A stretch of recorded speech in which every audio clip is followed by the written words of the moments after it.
Today's video is going to be a sit-down illustrated with photos recount of the Nanjing Massacre. I will share my experience visiting the Memorial Hall of the victims in Nanjing, as well as popular comments from Chinese netizens that you don't see on this internet. In addition, I will also give my interpretations and a movie recommendation, in case you want to make a night out of it. Get comfortable, it's gonna be a ride.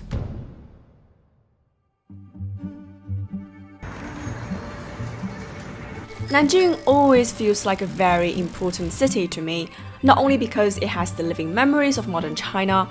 There are so many old residences from the Kuomintang period, giving it a unique retro vibe. But also, Nanjing reminds me of a history that is in the heart of every Chinese person, the Nanjing Massacre.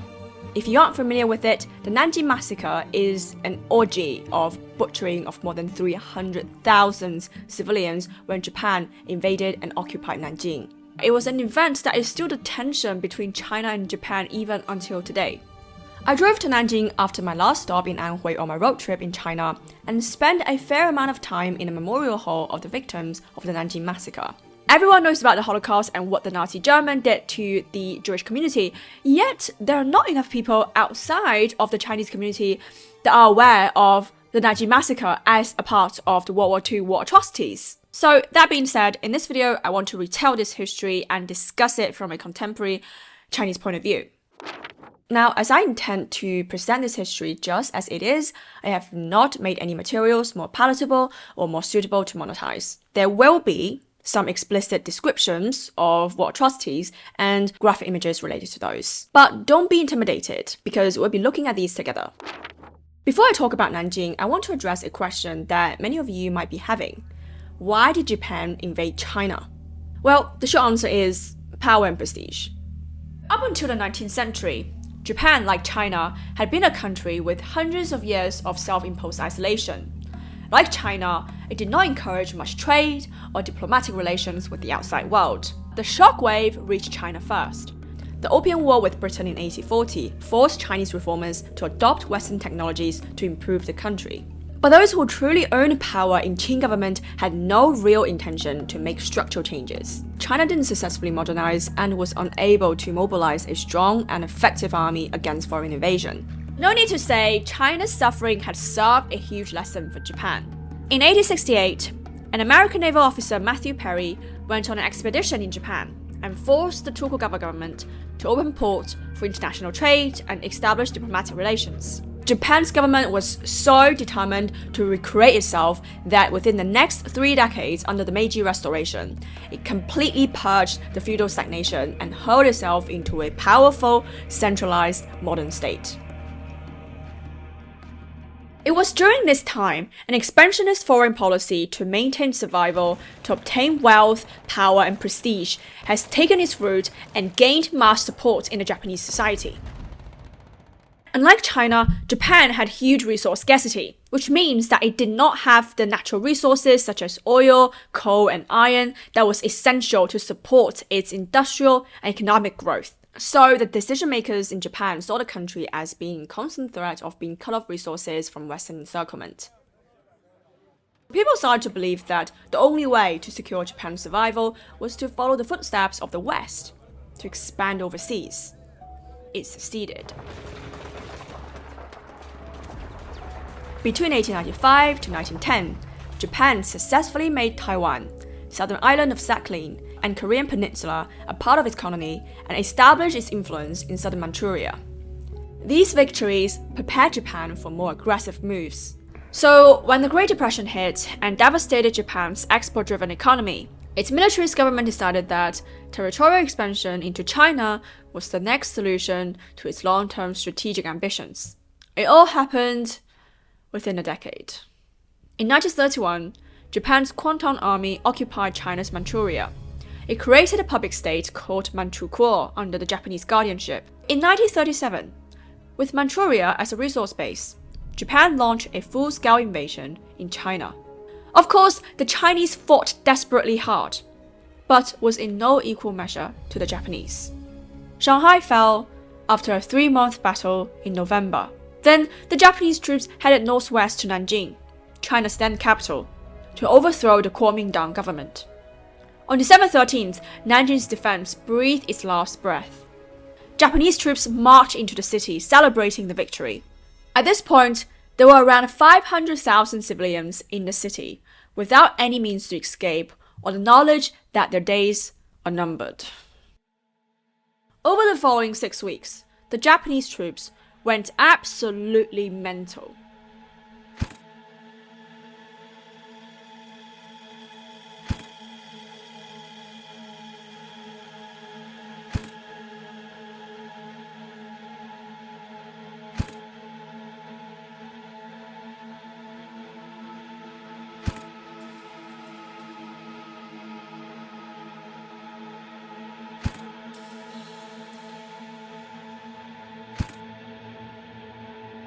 After capturing the city, they immediately engaged in widespread slaughter under an unwritten consensus among all army divisions called kill all, burn all, loot all.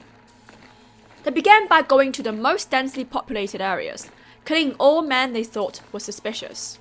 The Japanese general openly instructed its soldiers to annihilate the enemies in the city of Nanjing. Enemies not excluding prisoners of war, women, children, and the elderly.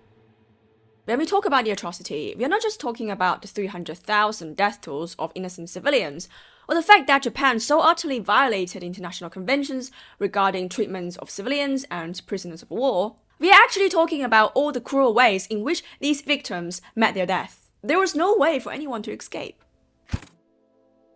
Victims are often shot, beheaded, or bayoneted. Some were even used as live targets for killing practice. Among the mass killings, in addition to those who died by sword and firing squad, others were burned, buried alive, or drowned. Several, after being soaked in gasoline, were set on fire by gunshot, causing a wounded person to lie covered in flames, rolling and withering underground until finally dying a miserable death. Individual, sporadic acts of torture and killing included splitting, gutting, slicing, piercing alive, and dog biting. Some were even burned with acid and then left, burning all over. Others were simply tortured to death. Let's take a look at the survivor testimonies that documented the details of this atrocity. So first we have Chen Degui, who survived from a mass killing. Quote, "The Japanese invaded Nanjing and found the refugees at Xiaguan, so they gathered us together. They put 2 basins and asked everyone to put valuables, such as watches and rings, into the basins. The next day, the Japanese captured more than 2,800 young people from the refugees and took them to a warehouse in Cold Harbor and locked them up. The Japanese stood at the door with guns to guard. On the morning of the 3rd day, the Japanese called more than 10 people out of the warehouse and took them to the mouth of the Cold Harbor River or the Yangtze River. They asked them to stand in the water. After a burst of gunfire, the Japanese called more than 10 people, and there was another burst of gunfire. I knew in my heart that the Japanese were shooting my Chinese compatriot. When the Japanese came in again and asked more than 10 people to leave, I was also called out. As soon as I stood in the water, I saw the Japanese soldiers were about to raise their guns to shoot. I dived into the river and swam underwater to the abandoned train box on the opposite side that had been blown up in the river. At this time, I could see the Japanese devils on the other side. The devils couldn't see me. So I hid in the train and saw with my own eyes the refugees being shot by the Japanese devils in batches from morning to evening.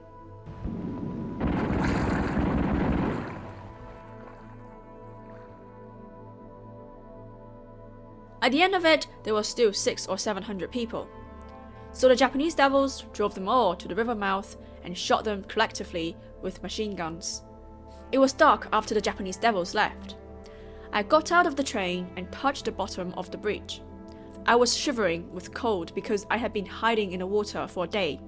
I wrapped my body and headed with blankets left by the refugees and slept among the corpses. The next day, several Japanese soldiers passed by the bridge and found that I was shaking. They shot at me. The bullet went through my thigh and injured the 4th finger on my left hand. I still have scars on my legs and left fingers. On the 3rd day, The porter who buried the bodies saw that I was still alive and rescued me. I was saved from death. We also have Chang Zhiqiang, who witnessed the death of his entire family. At dawn the next day, we had eaten some porridge and were about to leave when we heard the Japanese soldiers' artillery fire into the city. Some people hid in the air raid shelters, while others ran around. Later, the sound of the artillery gradually stopped. Some people said that the city might have been breached. Everyone was about to run to the refugee area when the Japanese soldiers had already entered. The Japanese soldiers began to shoot at the refugees, then stabbed with bayonets and chopped with machetes. At that time, my mother was holding my little brother. She was stabbed in the chest, but she was still refused to let him go. Then the Japanese stabbed her again. My mother threw my brother away and lay on the ground. Blood gurgled out of her chest. My little brother was still crawling and crying to be fed in my mother's arms. His shoes fell off. I quickly ran over and sent my little brother to my mother.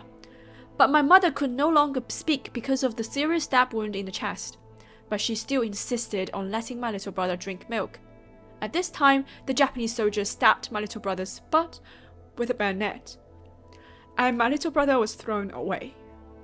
My sister was also stabbed 5 times and fell to the ground. My father was shot to death. I was so frightened that I fainted. When I woke up, I saw dead people all around. My sister slowly opened her eyes and said to me, "Go and see Mom." My father, mother, and 3 younger brothers had been killed. My sister and I were later taken by a woman named Miss Zhang nearby. She sympathized with our misfortune and took us to her home. Her husband was an opera singer who was set to make a living by singing Wu Sheng, but was also killed in this massacre.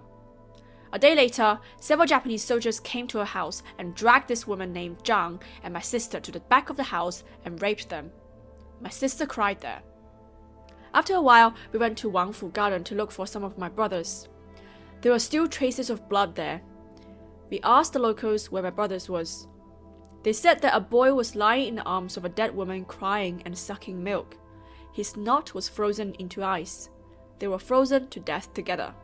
How pitiful. Their bodies were buried by the Red Swastika Society in the vegetable field behind Wangfu Garden. I cried and said, "That's my mother and little brother." In one of the most atrocious events, 2 Japanese lieutenants took part in a killing contest for amusement.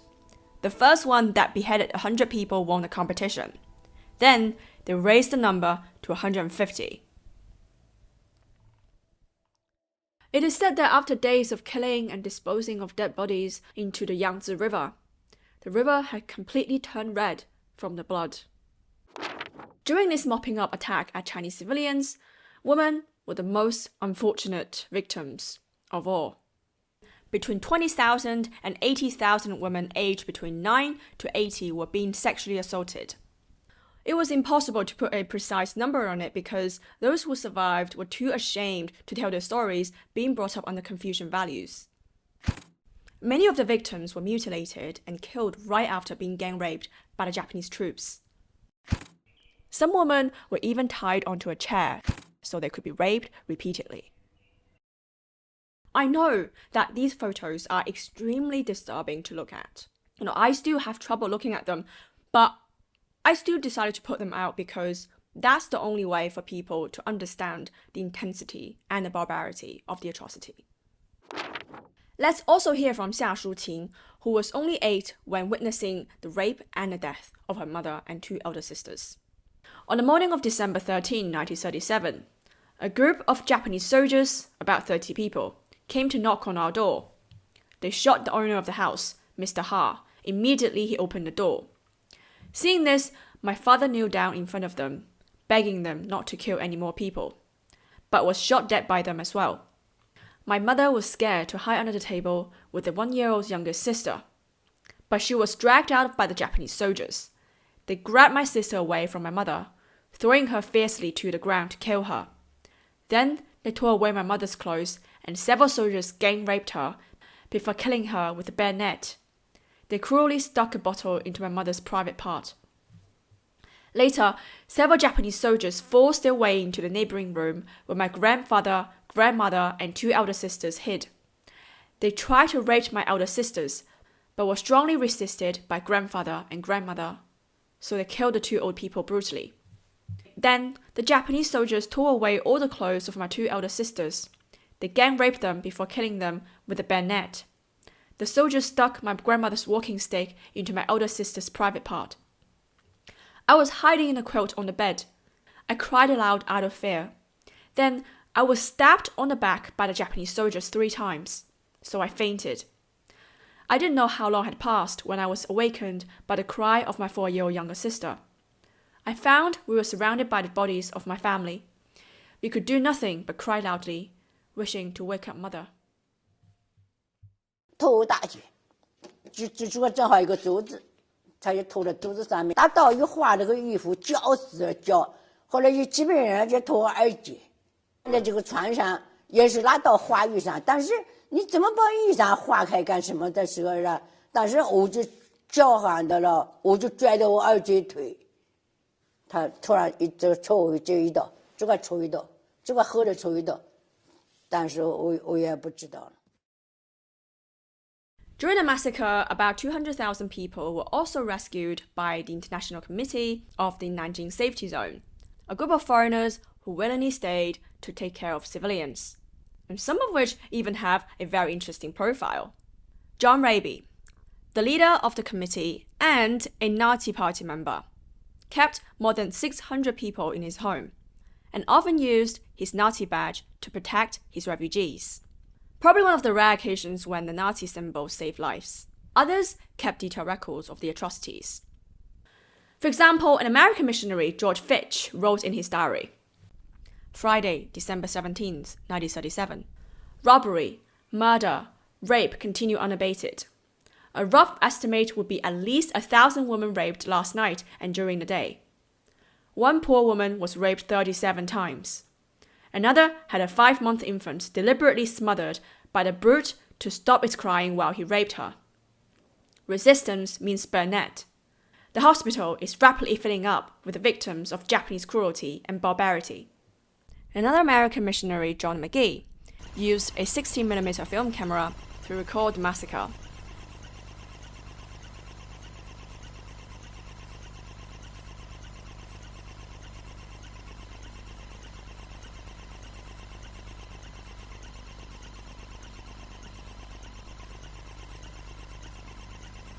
Japanese soldiers also looted homes, businesses, and cultural institutions, and setting fire to much of the city, turning it into a ruin. So what I'm covering is only the barest of barest summary of what had happened during the horror.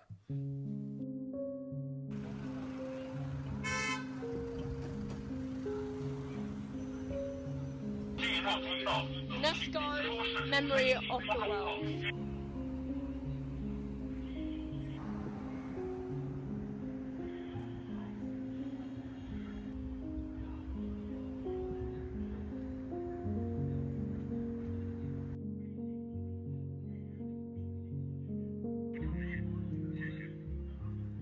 The Memorial Hall of the victims of the Nanjing Massacre is one of the most hard-to-book venue in Nanjing.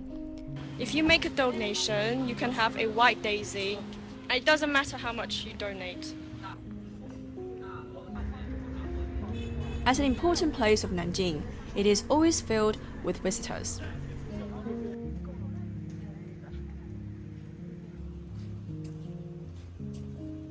At the entrance, there is a giant bookshelf that writes the name of every single victim that could be found. And there's also a wall dedicated to survivors.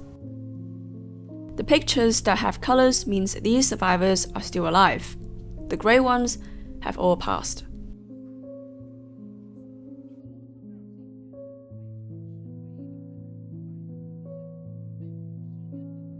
And I've never seen so many people so focused on the content of a museum. Everyone was silent.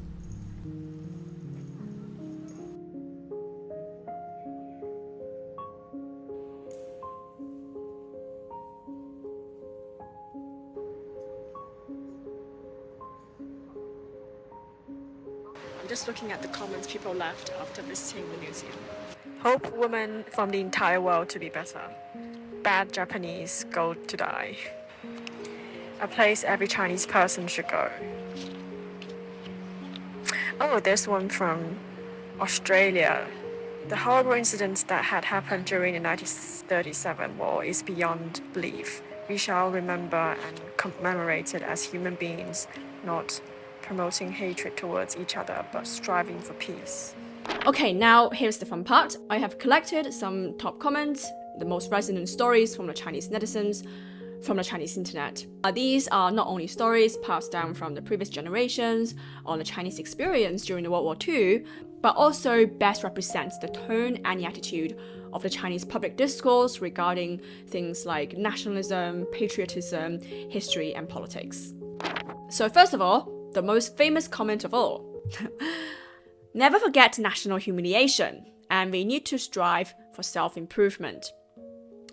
Which honestly I think reflects so well how Chinese people these days think about this part of history. I think it's really never about being a victim. No, victim narratives is never the centerpiece, but it's more about the kind of lesson we take away from this part of history and making sure that the death and the suffering experienced by these ancestors were properly honored and remembered by the future generations. Okay, next one, we have some personal stories. I remember my grandma once asked me when we were watching cartoons, "Why do you like watching Japanese stuff now?"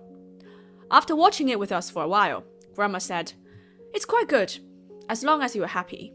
Your generation is really lucky.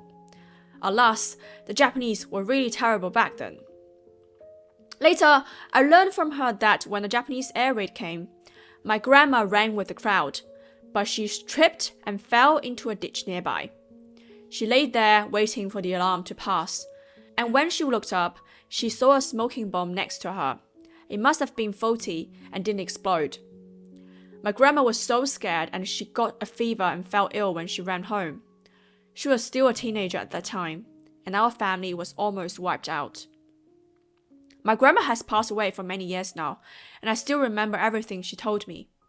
She never taught me to hate the Japanese, but she asked me to always be aware of this country because they had been so terrible.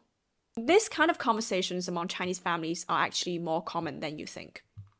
Here is another story about waiting for an apology. It is with great sadness I type this comment. My great-grandmother experienced all this.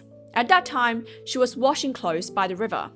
The Japanese boat docked and kept asking for flower girl, which is a term Japanese troops use to refer to beautiful women when they're looking for these women to rape. She thought she would be fine after she ran away. But when she returned, she found 3 people on the shore. All the villagers were slaughtered. She and a little girl hid in the flowers. The little girl cried in fear.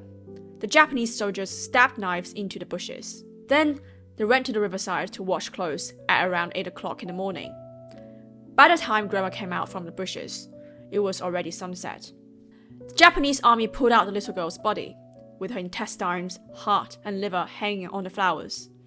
I will never forget what my great-grandma said at the time. That year, she was 13. The little girl was 9. She was 92 years old telling the history, and the little girl was still 9. Before my great-grandmother passed away, she turned on Hong Kong's Jade Channel every night to listen to international news to wait for the apology. But what she got in return were reports of Japanese leaders' visit to the Yasukuni Shrine again and again. The Yasukuni Shrine is very offensive to Chinese people because it has enshrinement of war criminals that were responsible for the atrocities that took place in China. My great-grandmother was one of those 23 survivors in those 3 villages. Her last wish was for me to remember this. Every life in those 3 villages is connected with my blood. We all share the same blood on the same family tree. My great-grandma spent 83 years waiting for an apology, but it didn't come until she died. Now, it's my turn to wait. Yeah. A popular comment regarding Japan's treatment to the event. I am actually really curious what you guys think after reading this comment. Besides being angry, I was actually a little terrified. Lies repeated 1,000 times have become the reality of Japan. I have read a lot about understanding and views of Japanese students on this matter. Many people don't know, don't understand, and even laughed at the questions when asked. If the knowledge you have gained gives you a wrong understanding, it is naturally difficult for you to reverse this wrong understanding. Lies cover up the truth of this sinful history. The Japanese government presents a positive and false appearance to its people. How terrible and absurd. We still haven't received a sincere apology, and that country is still whitewashing history. I can't understand why such a thing is left unresolved. Okay, so another comment from a Nanjing local regarding Japanese people. I'm from Nanjing. We will not openly say that we don't like Japanese people. We can distinguish the past from the present. After all, this is the pain in the heart of every Nanjing person. The most important thing is we want to save face. So we won't say it openly. Who would literally say to the Japanese that they don't like the Japanese? But privately, Japan's sins have long been so terrible that they cannot be forgiven. No Nanjing person will be stupid enough to think that the Japanese are really sincere on this matter. They neither apologized nor admitted the crime. They even feel justified for doing so. Now, they're discharging nuclear wastewater into the ocean. It is really unforgivable. I can't stand it my entire life, so I have no good feelings toward Japan at all. Being polite is just basic courtesy. For the sake of the country's image, it is difficult for us too. I actually think that all the Nanjingers would treat a Japanese person really well upon knowledge. I actually once watched an interview with a Japanese film director in China, and he literally said that every person he met in Nanjing is super nice and super friendly. Open hostility would probably be a very rare case. If you're Japanese and you're looking to travel in Nanjing or in China, I'm sure that you will be very welcomed by the Chinese people. So, next, we cannot forgive Japan, nor can we forgive on behalf of our ancestors. It is true, like the friendship, diplomatically speaking, the friendship between China and Japan is never a true friendship. It's a relationship that is based on interest. And I think that the Chinese decision makers also know what truly matters, which is the livelihood of people, improving standard of living, improving ourselves, as we mentioned in the first comment. Because when you're weak, it is almost laughable when you try to chest dump your resentment. People won't take you seriously, they won't respect you. Okay, moving on. Nanjing people are waiting for Japan to apologize, but the Japanese are waiting for the old soldiers to die. I heard there was once a journalist and an educator, a Japanese woman, who actually made a documentary about the Nanjing Massacre to tell the truth to the Japanese public. And she said that when she would try to interview the Japanese soldiers who participate in the massacre, she was often told off by them. ちゃんと答えてくれない人が多いんですよ。それから重い荷物を持って一日中歩き回っても帰れって言われたりね。それからもう亡くなってしまう。Okay, moving on.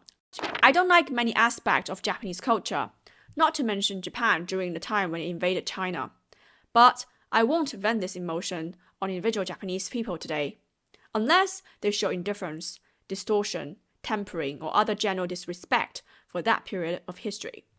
That is probably what I would do as well. If I meet a Japanese person, I will actually be very friendly. And I probably wouldn't even bring up the Nanjing Massacre immediately after we met. Personally speaking, any true real friendship between me and a Japanese person would have to base on the acknowledgement of the Nanjing Massacre. The Japanese friend, they will have to acknowledge this. Otherwise, I probably won't be able to be friends with that person. Okay, next. I find it terrible that Japan distinguishes people of the past from people of the present. As in, like an excuse to say that because it was done in the past, so now it has nothing to do with the Japanese government. Look at their attitude towards history. They drag it out as long as possible. They refuse to apologize and drag it out until it was forgotten. This way, Japan can blame its predecessors in the future. It really makes me sick. I might be quite pessimistic. Of course, Japanese government should apologize to China and especially people in Nanjing. However, I don't ever think that Japan would ever apologize, unless it was pressured to do so. And that will probably only come when the decision makers in China made it an intention to pressure Japan to apologize. But bear in mind, Japan is China's top 5 trading partners. It is not that China has no leverage to do that. It is just that there are other more important calculations. This can give you a very intuitive understanding of the Chinese culture as well as the sensitivity of the Chinese public discourse.